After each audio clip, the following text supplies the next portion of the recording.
आतंकी तैमूर से 3 घंटे तक एनआईए ने पूछताछ की है। तैमूर ने सवालों का संतोषजनक जवाब नहीं दिया। ज्यादातर जवाब नहीं पता या याद नहीं कहकर टाल दिया। तैमूर से परिवार और उसके दोस्तों से जुड़े सवाल भी पूछे गए। बीमारी का हवाला देकर पूछताछ से बचने की उसने कोशिश की। एनआईए जानना चाहती है कि उसका पाकिस्तानी हैंडलर कौन था, आतंकी साजिश में राणा को फंडिंग कौन दे रहा था। ये तमाम अहम सवाल है। स्लीपर सेल में कौन कौन लोग हैं, राणा के बिजनेस पार्टनर का भी पता लगाएगी एनआईए। तो तमाम बड़े सवाल जो आतंकी तैमूर राणा के सामने एनआईए ने रखे, दागे और उसका संतोषजनक जवाब आतंकी तैमूर राणा ने नहीं दिया।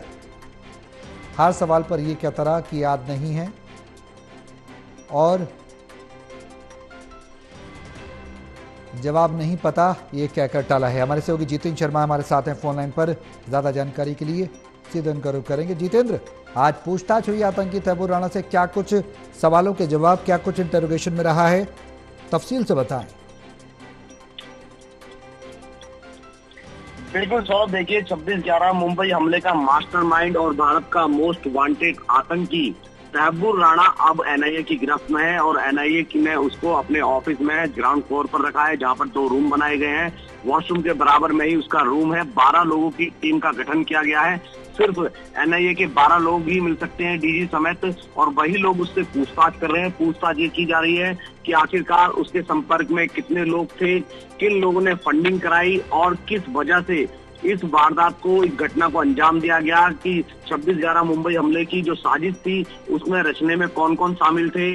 और उसकी जो फोटो है अभी तक एनआईए की तरफ से रिलीज नहीं की गई है, ना ही अमेरिका की तरफ से रिलीज की गई है। हालांकि उसकी बैक साइड की अगर फोटो की बात करें तो अमेरिका की तरफ से बैक साइड की फोटो जो है वो भी रिलीज की गई है। और इसके साथ साथ अगर मैं एनआईए की बात करूं तो एनआईए ने भी बैक साइड की फोटो रिलीज की थी। फिलहाल जब पता किया तो सूत्रों ने ये बताया है कि उसकी टीआईपी करानी है, यानी कि किसी भी केस के अंदर अगर कोई मुजरिम होता है और कोई गवाह होता है तो गवाह उसे पहचान सके।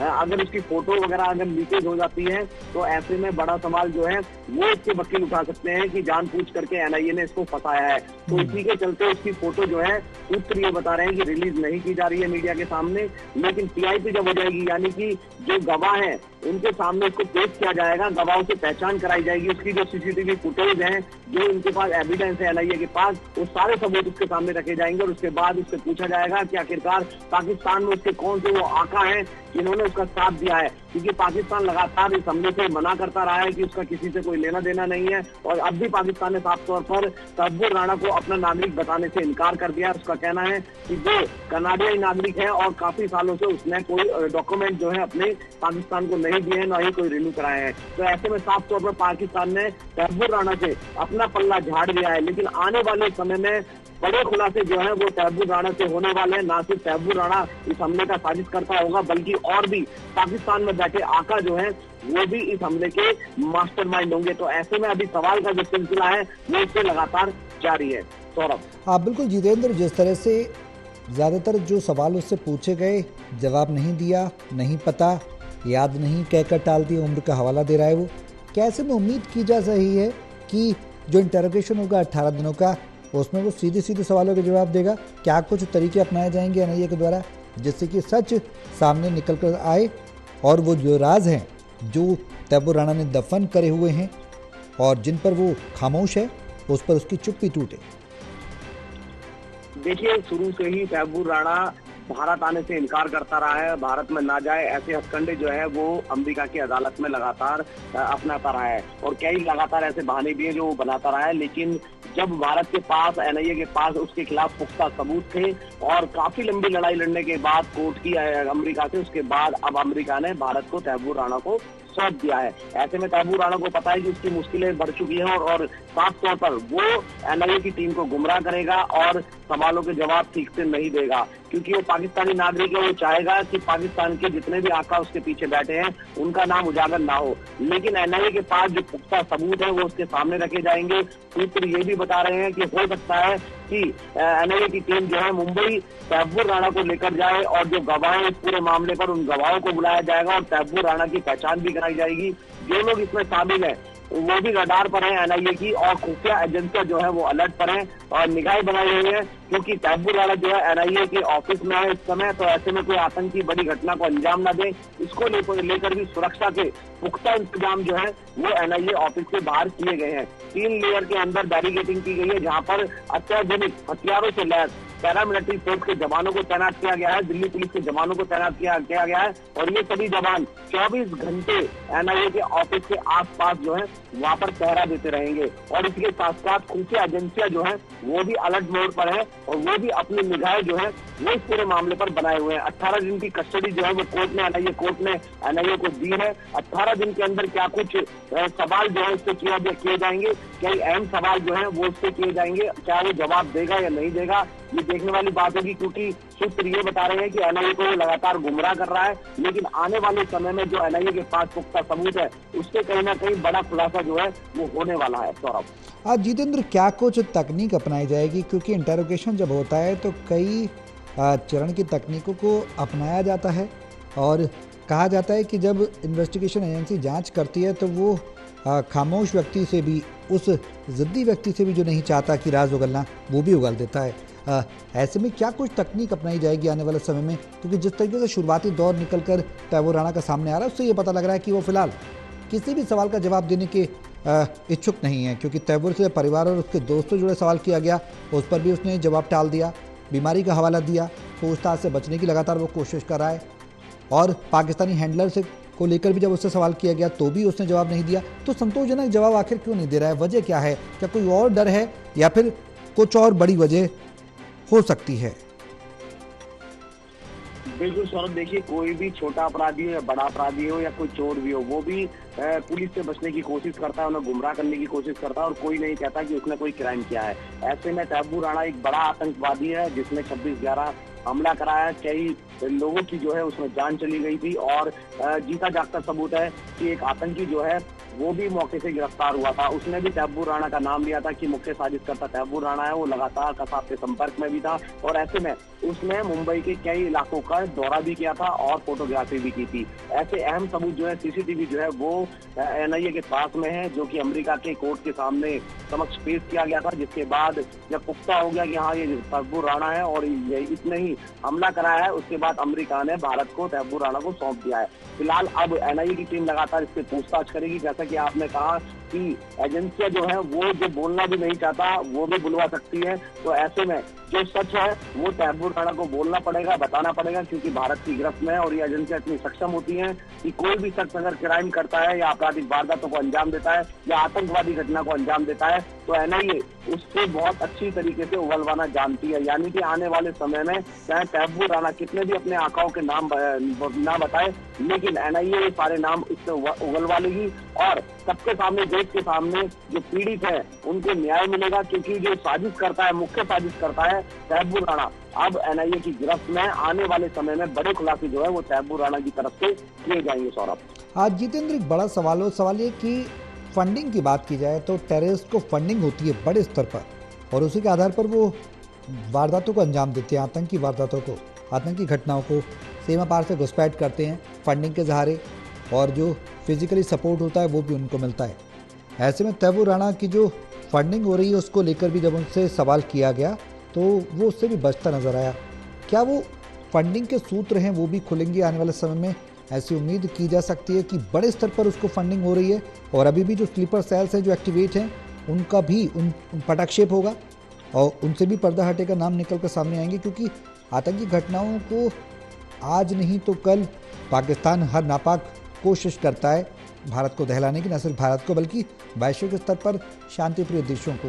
तो ऐसे में क्या उम्मीद की जा सकती है कि बड़े जो खुलासे हैं वो होंगे और पटक्षेप होगा उन स्लीपर सेल्स का भी, जो आने वाले समय में और भी बड़ी प्लानिंग करे बैठे हैं आतंकी घटनाओं को अंजाम देने की?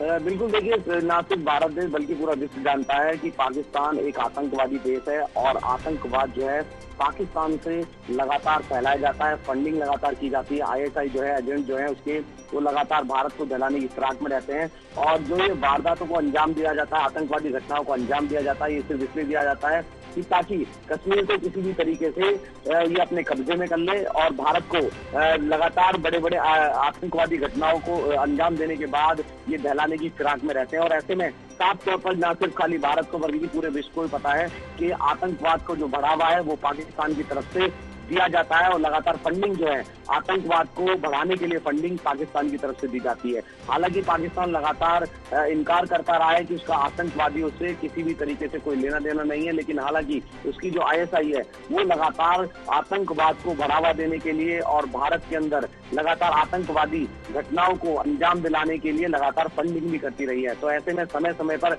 NIA की टीम हो, चाहे स्पेशल सेल की टीम हो, क्राइम ब्रांच की टीम हो, मुंबई ATS की टीम हो, लगातार बड़े बड़े आतंकवादियों को गिरफ्तार भी करती रही है, जिनका संपर्क सीधा पाकिस्तान से होता है, ना सिर्फ पाकिस्तान से बल्कि वो पाकिस्तान के नागरिक भी होते हैं। तो ऐसे में जब कसाब पकड़ा गया था तो साफ तौर पर कसाब भी पाकिस्तान का नागरिक था, लेकिन पाकिस्तान ने उसको भी साफ तौर पर अपना नागरिक बताने से इनकार कर दिया था। तो जाहिर है कि तजल्लुल राणा जो है वो पाकिस्तानी नागरिक है, लेकिन पाकिस्तान ने इतना जरूर माना है कि तजल्लुल राणा जो है वो इनका नागरिक नहीं है, वो अब कनाडियाई नागरिक है, लेकिन पहले वो पाकिस्तान में रहता था। तो जाहिर सी बात है जिस समय इस हमले की वारदात को अंजाम दिया गया था, इस आतंकी घटना को अंजाम दिया गया था, उस समय पाकिस्तान का ये नागरिक था। तो जाहिर सी बात है ये हमला भी पाकिस्तान की तरफ से कराया गया था। तो फिलहाल आने वाले समय में बड़े राज जो है वो तहब्बुर राणा की तरफ से खोले जाएंगे और जो इसके आका जो इसके पीछे बैठे हैं, जो लोग इसके साथ में फंडिंग करते हैं, जो कुछ लोग ऐसे भी हैं जो कि ISI के मदद से भारत के अंदर भी छिपे रहते हैं, जब इस वारदातों को अंजाम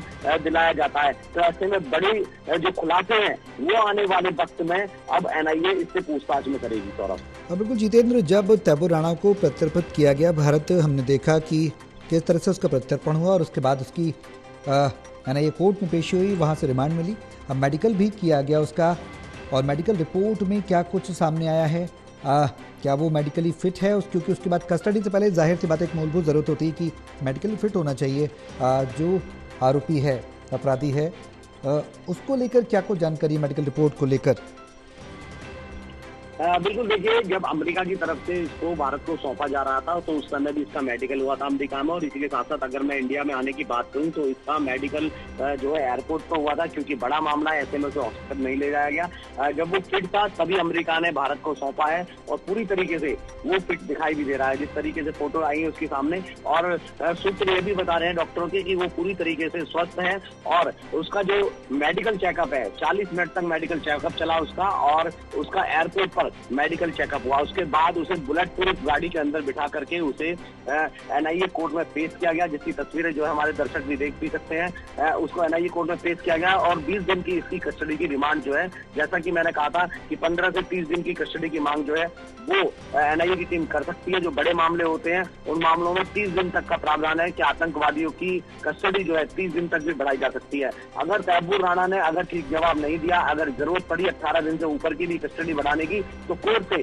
NIA कस्टडी बढ़ा सकती है, क्योंकि बड़ा मामला है, देश की सुरक्षा से जुड़ा मामला है और आतंकवादी घटना को अंजाम देने वाला मुख्य साजिशकर्ता अब NIA की गिरफ्त में। तो ऐसे में आने वाले समय में इसकी कस्टडी और भी बढ़ सकती है। तो फिलहाल अभी पूछताछ इससे लगातार जारी है। पूछताछ में क्या कुछ बड़े खुलासे होते हैं ये आने वाला वक्त बताएगा, लेकिन क्राइम स्टेशन पर यानी कि मौके पर इसको लेकर जाया जाएगा, मुंबई लेकर जाया जाएगा, सूत्र ये बता रहे हैं, और इसका सामना उन सभी गवाहों से कराया जाएगा जिन गवाहों ने इनको देखा था। तो साफ तौर पर जाहिर है TRP इसकी कराई जाएगी और उसके बाद ही ये क्लियर हो पाएगा कि राणा उस समय वहाँ पर मौजूद था। पुख्ता इसको सजा दिलाने के लिए पुख्ता जो गवाह हैं वो भी अहम रोल निभाएंगे, क्योंकि वकील चाहे पीड़ित पक्ष हो चाहे क्रिमिनल हो। बिल्कुल ठीक है जितेंद्र, अब आगे की कार्रवाई में जांच में क्या कुछ निकल के सामने आएगा ये बहुत बड़ी बात होगी और देखने वाली बात होगी, क्योंकि 18 दिनों की कस्टडी मिली है NIA को और NIA हर वो राज उगलवाना चाहेगी जो भारत के खिलाफ तैबूर राणा ने ताने बाने बुने थे। बहुत शुक्रिया तमाम जानकारी।